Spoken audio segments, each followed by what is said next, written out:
Brings us neatly, Meredith, to what he talked about today. The NHS is on the table. Now, there are concerns among opposition MPs that in some way we would hand away some of the NHS, that it would be privatised, that pharmaceutical prices will go up, the drugs will go up.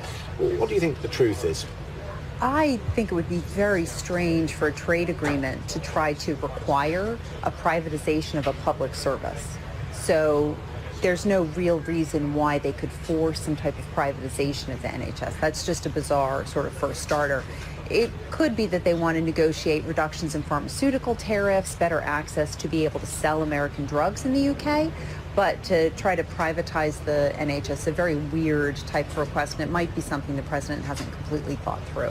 When you look at the pharmaceutical companies, and I'll put this to you in a minute, David, is that they don't like the low prices that there are in the UK. Of course, the NHS is a bulk buyer, it's a monopoly in the UK, it forces down prices. If they came in, the theory goes in the United States that they'd want prices to be elevated so they could compete.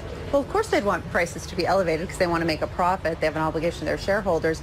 But I believe the US spends about 18% of its GDP on healthcare. In Britain, with roughly the same health outcomes for its population, you spend only about 8% of GDP on healthcare. So the NHS is very effective in negotiating down these drug prices. And so it's somewhat puzzling why you would want to go into negotiation to have a consumer price, go up.